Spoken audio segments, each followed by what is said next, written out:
வணக்கம். இன்றைக்கி நம்ம பார்க்க போகிற ஒரு டிப்ஸ் என்னன்னு பார்த்திங்கன்னா, பெண்களுக்கு உண்டான டிப்ஸ் இது. இன்றைக்கி காலகட்டத்தில் பார்த்திங்கன்னா, குழந்தை இல்லாத பிரச்சனை பெரும் பிரச்சனை. இதில் ஆண்களுக்கும் பிரச்சனை, பெண்களுக்கும் பிரச்சனை வருது இல்லைங்களா? பெண்களுக்கு தான் பிரச்சனைன்னு சொல்கிறதுக்கு இல்லை, ஆண்களுக்கு தான் பிரச்சனைன்னு சொல்கிறதுக்கு இல்லை. ஸோ ஆண்களுக்குன்னு எடுத்திங்கன்னா, நம்ம ஸ்பெர்ம்ஸ் கவுண்ட் கம்மியாக இருக்கும், ஸ்பெர்ம் குவாலிட்டி இல்லாமல் இருக்கும், இந்த மாதிரிலாம் இருக்கும். அதுக்கும் சில தீர்வுகள் சொல்லியிருக்கோம். இனி போக போக புது புது தீர்வுகளும் நம்ம சொல்ல போகிறோம். அதுக்கு இன்றைக்கி நம்ம பார்க்க போகிறது பெண்களுக்கு உண்டான பிரச்சனையை பற்றி மட்டும்தான். என்னென்னு பார்த்திங்கன்னா, இன்றைக்கி கருமுட்டைகள் எக்ஸ் உற்பத்தி ஆகிறதுல பிரச்சனை. எக் குவாலிட்டி இல்லாமல் இருக்குது, இல்லைன்னா அதுக்கு எனர்ஜியே இல்லை, அது டெட் ஆகிடுது, சீக்கிரமாகவே இறந்து போகுது அந்த எக்ஸ் எல்லாமே. இந்த மாதிரி பற்பல பிரச்சனைகள் நம்மளுக்கு இன்றைக்கி பெண்கள் எதிர்பார்த்துட்டு தான் இருக்காங்க, நடந்துக்கிட்டு தான் இருக்குது. பெண்களுக்கு இந்த மாதிரி பிரச்சனைகள் பல பிரச்சனைகள் நடக்குது.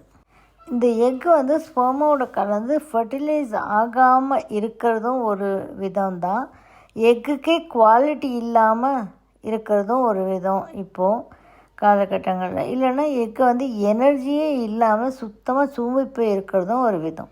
இந்த மாதிரி எக்கு எதுக்குமே ஒரு குழந்தை உருவாக்குற திறமை இல்லாமல் இருக்குது. எக்கு கூட ஸ்பெர்முக்கு மட்டும் இல்லை, எக்குக்கும் அந்த திறமை இல்லாமல் இருக்கும்.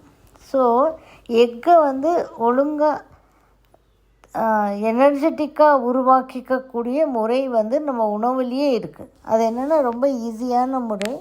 என்னென்னு பார்த்திங்கன்னா, இதுக்கு மாதுளம் பழம் தான் பெஸ்ட்டு மெடிசன். நிறைய முறைகள் நான் மாதுளம்பழத்துலேருந்து சொல்லியிருக்கேன். இன்றைக்கி சொல்ல போகிறது ஒரு புது முறை, மாதுளை. அப்படின்னாவே இதுக்கு மானா பெண், துளைன்னா பெண்ணுக்குள்ளே இருக்கக்கூடிய துளை, வஜைனா. இதை குறிக்கக்கூடியது தான் மாதுளை, மாதுளம் பழம். இந்த பழத்துலேயே இதனுடைய குவாலிட்டிஸ் இருக்குது. மாதுளை அப்படின்றது, இது பேர் மாதுளை தான். மாதுளம் பழம் நம்ம மருவி அதை மாதிரி கொண்டு வந்துட்டோம் நம்ம. இது மாதுளை. ஸோ இந்த பழத்தை என்ன பண்ணுறீங்க, ஒழிச்சு உள்ள பருப்பு இருக்கும் இல்லையா, உள்ள பழம் இருக்கும் இல்லையா, அந்த பழத்தை எடுத்து, நம்ம கிரேப்ஸ் எல்லாம் பார்ப்பீங்க, கருப்பு திராட்சையை அப்படியே வெயிலில் போட்டாங்கன்னா அது காஞ்ச திராட்சை ஆகிடும், காஞ்சு போயிடும். கருப்பு திராட்சை காஞ்சு போயிடும். அந்த மாதிரியும் நம்ம ஒரு காஞ்ச திராட்சை எப்படியெல்லாம் நம்ம உற்பத்தி பண்ணலாம் அப்படின்ற முறைகள் இருக்குது இல்லையா. அதே மாதிரி மாதுளம்பழத்தை எடுத்து, வேறு எதுவும் பெருசாக ப்ரொசீஜர்லாம் இதுக்கு பண்ண வேண்டாம். இதை எடுத்து வெயிலில் காய விட்டுருங்க. அப்படியே ஒரு பிளேட்டில் போட்டு வெயிலில் காய விட்டிங்கன்னா நல்லா காஞ்சி இது அந்த பழமும் அதனுடைய விதையும் சேர்ந்த மாதிரி ஒரு இது கலவையாக கிடைக்கும் நம்மளுக்கு, மாதுளம்பழத்தினுடைய விதைகள் பழத்திலிருந்து. இது கிடைச்சதுக்கு அப்புறமா என்ன பண்ணணும், இந்த பழத்தை ஒரு ஸ்பூன் மாதுளம்பழம் காஞ்சது இருக்கும் இல்லைங்களா, அது ஒரு ஸ்பூன், ஒரே ஒரு மிளகு. அந்த மிளகு நம்முடைய நீங்கள் பண்ணிக்கிட்ட மிளகாக இருக்கணும், அதாவது நாட்டு மிளகாக இருக்கணும், காட்டில் கிடச்ச ஒரு நல்ல மிளகாக இருக்கணும். நம்ம இதில் நம்ம ப்ரொசீஜர்ஸ்லாம் சொல்லியிருக்கோம் இல்லையா, அந்த மாதிரி தயார் பண்ணிக்கிட்ட மிளகாய் இருந்தால் ரொம்ப நல்லது. ஆல்கலைன் மிளகாய் இருந்தால் ரொம்ப நல்லது. ஒரே ஒரு மிளகு தான். ஒரு 1/4 ஸ்பூன் ஜீரகப்பொடியோ வச்சுக்கலாம், 1/4 ஸ்பூன் ஜீரகப்பொடி. 3 கலந்து வாயில் போட்டு நல்லா மென்னுட்டு தண்ணி குடிக்க வேண்டியது தான். பால் குடிக்கணும். நல்லா மென்னுட்டு பால் குடிக்கணும். இதுக்கு எப்போ இது பண்ணணும் அப்படின்னா, நைட்டில் தான் பண்ணணும். நைட்லன்னா பீரியட்ஸ் 5 நாள் முடிஞ்சு அந்த ஃப்ளோவெல்லாம் நின்றோம் இல்லையா, அன்னையிலேருந்து அதுக்கப்புறமா. இப்போ 5 நாள், ஒரு சிலருக்கு 6 நாள் இருக்கும், ஒரு சிலருக்கு 4 நாள் இருக்கும். 5 நாள் முடிஞ்சிட்டு நம்ம நைட்டில் டெய்லி இந்த மாதுளம்பழ வித்துக்களையும் ஒரே ஒரு மிளகு, ஒரு 1/4 ஸ்பூன் ஜீரகப்பொடியும் கலந்து நல்லா மென்று சாப்பிட்டுட்டு அது மேலே ஒரு டம்ளர் பால் குடிச்சிடணும் நைட்டில்.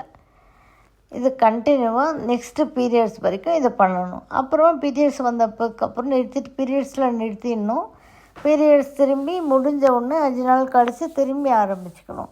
இந்த மாதிரி பண்ணிகிட்டு இருந்தீங்கன்னா அந்த கருமுட்டைகளோட குவாலிட்டி வந்து எக்கோட குவாலிட்டி நல்லதாக கிடைக்கும். குழந்தைகளும் ரொம்ப ஆரோக்கியமாக இருப்பாங்க.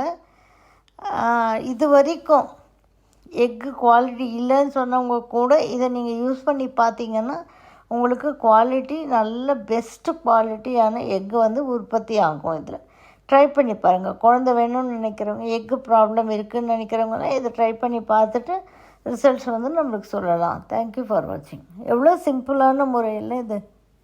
தேங்க்யூ ஃபார் வாட்சிங். இந்த வீடியோ உங்களுக்கு பிடிச்சிருந்தால் லைக் பண்ணுங்கள், ஷேர் பண்ணுங்கள், கமெண்ட் பண்ணுங்கள், சப்ஸ்கிரைப் பண்ணிக்கோங்க, பெல் ஐக்கான் ப்ரெஸ் பண்ணிக்கோங்க. ஸோ தட் நாங்கள் போடுற எந்த வீடியோவும் மிஸ் பண்ணாமல் உங்களுக்கு நோட்டிஃபிகேஷன் வரும்.